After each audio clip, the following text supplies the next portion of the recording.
The Armenian defeat in the Karabakh War has pushed this country into political crisis, while on the other side, Azerbaijan celebrates the historic victory, writes Vasif Huseynov. Vasif Huseynov is a senior advisor at the Center of Analysis of International Relations of Azerbaijan.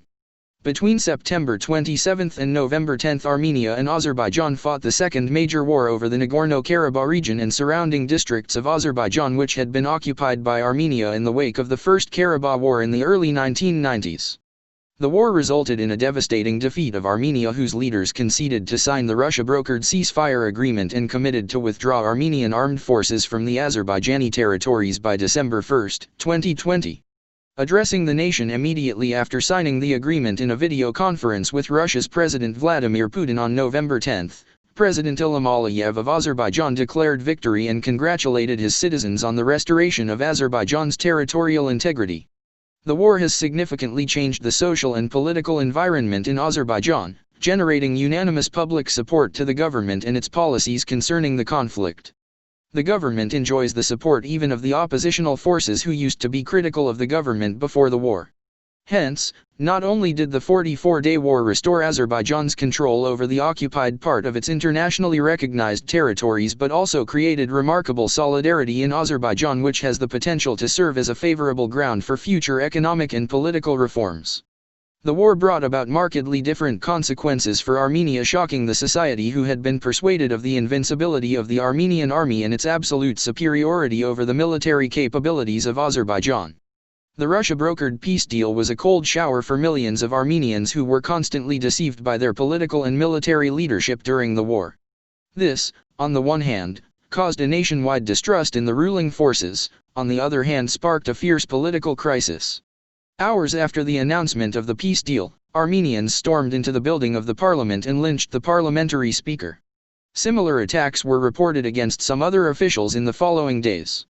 Thousands of Armenians, including politicians, experts, diaspora representatives, called for the immediate resignation of Prime Minister Nikol Pashinyan, although the withdrawal from the peace deal was accepted to be impossible by many of them. In a televised address to the nation on November 16, President Armen Sarkisyan of Armenia, who had previously declared that the peace deal had not been consulted with him in advance, called for snap parliamentary elections, saying that this is needed to resolve a political crisis sparked by the war. Sarkisyan, the president of Armenia since April 2018 with largely ceremonial powers, added that his proposals reflect the dominant view of political party leaders and public figures with whom he had held consultations. Although it is not clear if Prime Minister will follow the calls for his resignation, several members of his government have already resigned over the last week since the establishment of ceasefire agreement. Most importantly, Minister of Foreign Affairs Zarab Natsakanyan resigned from his position after a disagreement about the content of negotiations held before the war.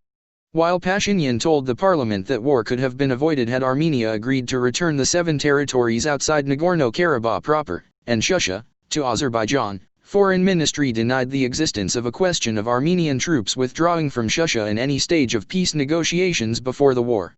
Apart from its political repercussions, the military defeat of Armenia has ratcheted up the economic crisis provoked earlier this year by the pandemic-related restrictions. Public debt of the country has already approached 70% of its GDP, a frightening figure for the fragile economy of Armenia. The war has caused also humanitarian crisis due to the move of illegal settlers from Azerbaijan's recently liberated territories. The world was shocked by the behaviors of those Armenians who were required by the ceasefire agreement to leave the places they have illegally settled in after the displacement of Azerbaijani people in the early 1990s.